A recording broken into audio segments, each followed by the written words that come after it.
अगर अचानक पानी से भरी 30 इंच की पाइप तुम्हें अपने अंदर खींच ले, जब तक तुम्हें समझ आए कि हुआ क्या, तब तक तुम उसके अंदर अंधेरे में सांस लेने के लिए छटपटा रहे हो और मौत बिल्कुल सामने हो। यही था पारिया डाइविंग डिजास्टर, जिसमें से सिर्फ एक डाइवर अपनी आप बीती दुनिया को सुनाने के लिए बचा। उनके पास एक गोप्रो भी था जिसने यह सारा हादसा रिकॉर्ड कर लिया था। ये उस हादसे से कुछ सेकंड पहले की फुटेज है। तो चलिए शुरू करते हैं।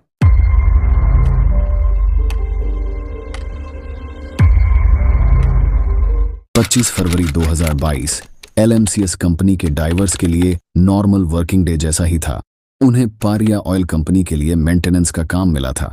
ये एक गवर्नमेंट ओन्ड ऑयल कंपनी थी जो वेस्ट अफ्रीका के ट्रिनिडेड में स्थित थी। उन professional divers Kazim Ali junior, Yusuf Henry, Faisal Qurban, Rishi नागासर और क्रिस बूदरम के लिए रोजमर्रा के काम जैसा ही था।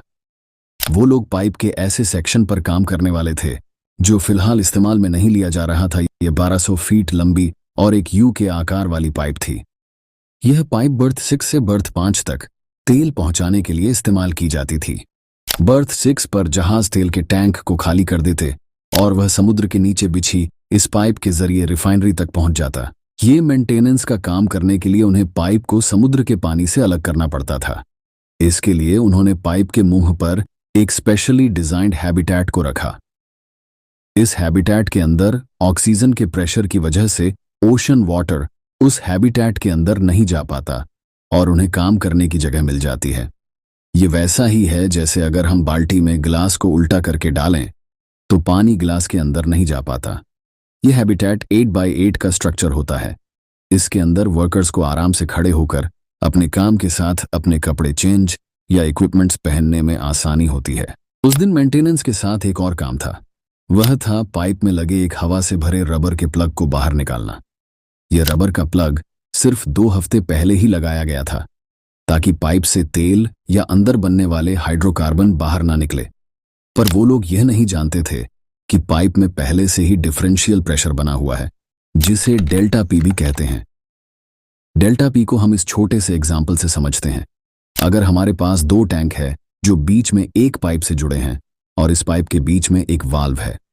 अगर एक टैंक थोड़ा सा भरा हो और एक फुल, तो फुल वाला टैंक उस वाल्व पर प्रेशर डालता है और अगर उस वाल्व को खोल दिया जाए तो यह प्रेशर डिफरेंस एक फोर्स के साथ दोनों टैंक में पानी को बराबर करने की कोशिश करेगा। यदि इसके आसपास कोई इंसान हो तो वह भी प्रेशर के साथ इस पाइप में खींचा चला जाएगा। यही उस दिन हुआ। जैसे ही उन्होंने उस रबर प्लग को बाहर खोला, एकदम से प्रेशर से पानी अंदर घूमा और तेज घूमता पानी का बवंडर बन गया, जिसने उनके सोचने से पहले ही उन 5 को पाइप के अंदर खींच लिया।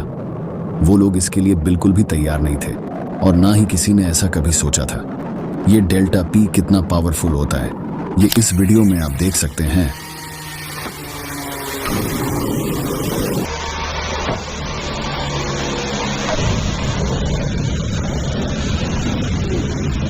यह हादसा 30 नवंबर 2021 को ताइवान में हुआ था, जिसमें इस वर्कर की मौत हो गई थी।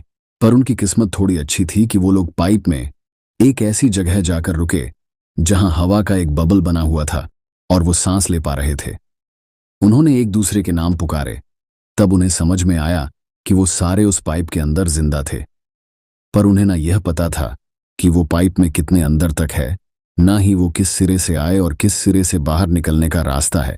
इस पाइप में जगह जगह पर उठाव थे जो पाइप के नीचे लगे सपोर्ट से बने हुए थे। इसी वजह से बीच में जगह जगह पर एयर पॉकेट्स बने हुए थे और वो भी ऐसे ही किसी एयर पॉकेट में थे। उन्हें समझ आ चुका था कि वो बुरे हाल में तो है, पर किस्मत से सारे जिंदा हैं और उन्हें यहां से जल्दी निकलना होगा।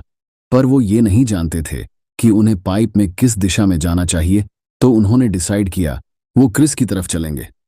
उन्होंने एक दूसरे के पैरों के जरिए चेन बना ली और अपने शरीर को आगे धकेलने लगे।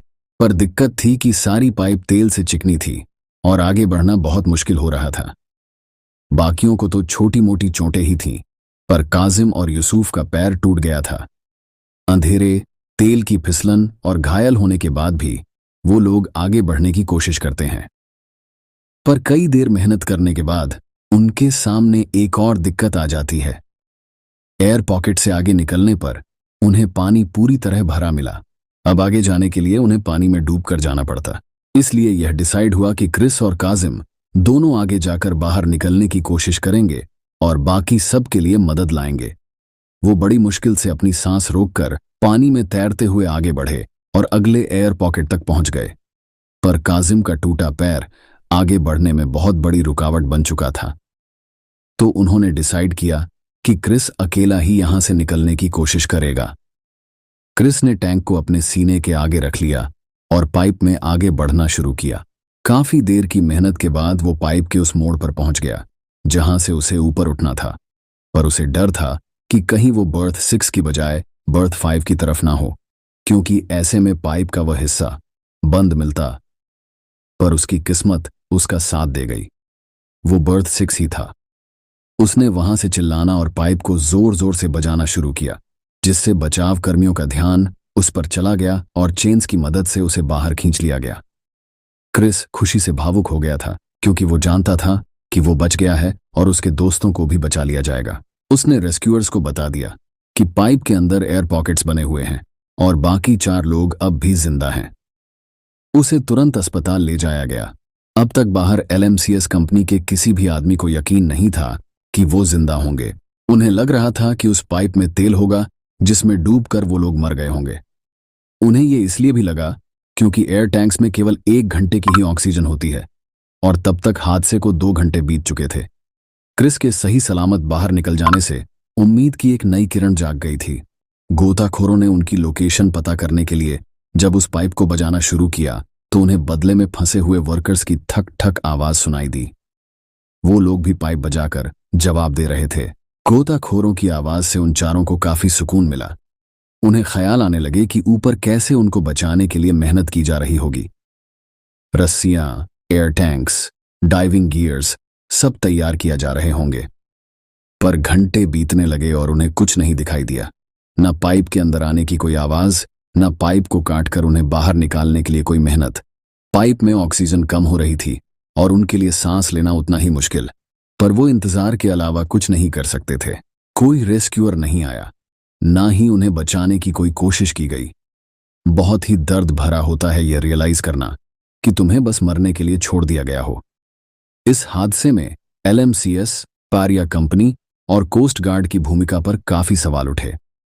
कुछ का कहना था कि पारिया कंपनी वालों ने उनकी जान बचाने के लिए पाइप में जाने वाले डाइवर्स को भी रोक लिया था।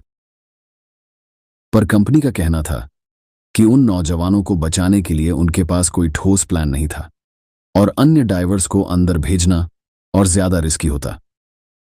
उनका मानना था कि वो लोग इतनी देर तक जिंदा नहीं रह सकते और अंदर से आने वाली ठक ठक की वो आवाज किसी और चीज की है। Because everything inside me open, I rescue you. Everything inside me open, I rescue what's going on. Nobody was making an attempt to rescue me. I always somebody who doesn't know what's going on, and I always somebody who can control and see things through, and I feel like. Coast guard का कहना था कि उनसे कहा गया था कि Pariya company वाले उन्हें बचाने के लिए खुद कोशिश कर रहे हैं। पर सच तो यह था कि उन्हें बस भगवान भरोसे छोड़कर मरने दिया गया। 25 फरवरी को 5 बजे जब क्रिस को रेस्क्यू किया गया था, तब तक वो सब जिंदा थे। बहुतों ने माना कि उन्होंने लगभग 48 घंटों तक पाइप से वो ठक ठक आवाज सुनी थी। 27 फरवरी रात को पारिया कंपनी ने प्रेस कॉन्फ्रेंस कर बताया कि बाकी बचे हुए ड्राइवर को मृत मान लिया गया है।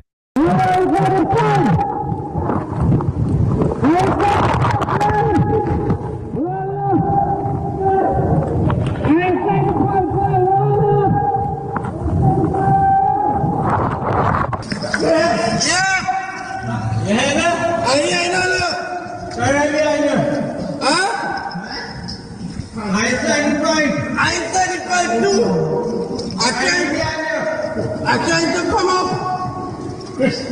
General. Yeah. Yeah. Right behind you, man. All right behind you? You're right behind me? Yeah. You don't know when to come up? It's not a problem.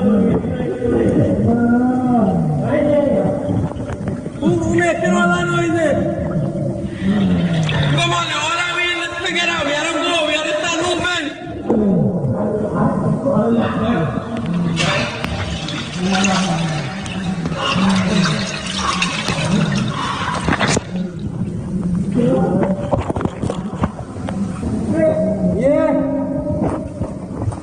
Where you at?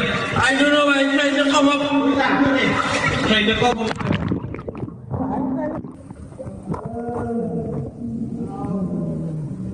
But don't worry, all is good. All is good, I'm gonna get rich in this. I'm trying to come up. Huh?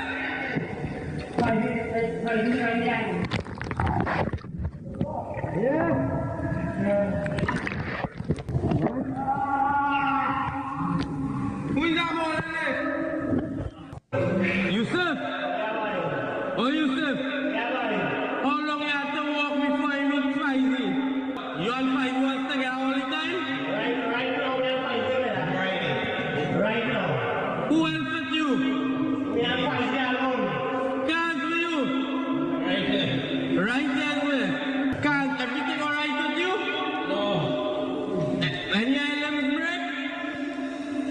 All in Your leg, alright. Five. Anything happen to you? Apply? No way. Yusuf, anything happen to you? Yeah, boy. What happened? Come break. और अब ये rescue mission एक body recovery mission बन चुका है। फरवरी 28 की शाम 7 बजे कंपनी वालों ने फ्लश करके तीनों डाइवर्स की बॉडी को निकाल लिया, पर एक डाइवर की बॉडी नहीं मिली। 3 मार्च 2022 को ऋषि नागासार की डेड बॉडी को भी रिकवर कर लिया गया। उनकी डेड बॉडी की हालत इतनी खराब थी कि उन्हें पहचानना भी नामुमकिन था। डेड बॉडीज की 2 बार ऑटोप्सी कराई गई, पर दोनों के रिजल्ट अलग अलग थे। पर इन रिपोर्ट से एक बात क्लियर थी कि वह सारे 26 फरवरी तक जिंदा थे और उनमें से कुछ 28 फरवरी तक शायद जिंदा थे। ये थी एक सच्ची घटना। हम फिर आएंगे एक नई और बेहतरीन कहानी के साथ। तब तक के लिए अलविदा।